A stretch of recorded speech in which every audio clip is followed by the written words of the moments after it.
ഹരേ കൃഷ്ണ.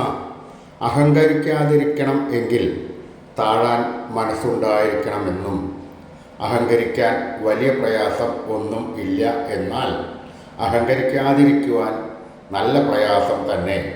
പൊതുവെ ഞാൻ എന്ന ബോധത്തിൽ നിലനിന്നുകൊണ്ട് സകല കർമ്മങ്ങളും ചെയ്യുവാനും സകല കാര്യങ്ങളും മനസ്സിലാക്കുവാനും ആണ് നാം പലപ്പോഴും ശ്രമിക്കുന്നത്. അതാണ് നമ്മുടെ ന്യൂനത.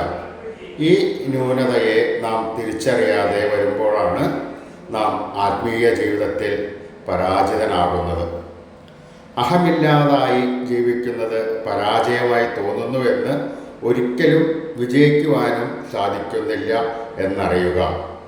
ഭൗതികതയിൽ നിലനിൽക്കുവാൻ അഹം വേണം, എന്നാൽ ഭൗതികതയിൽ മാത്രം ഒതുങ്ങുന്നതാണ് എൻ്റെ പൂർണ്ണ ജീവിതം എന്ന ചിന്ത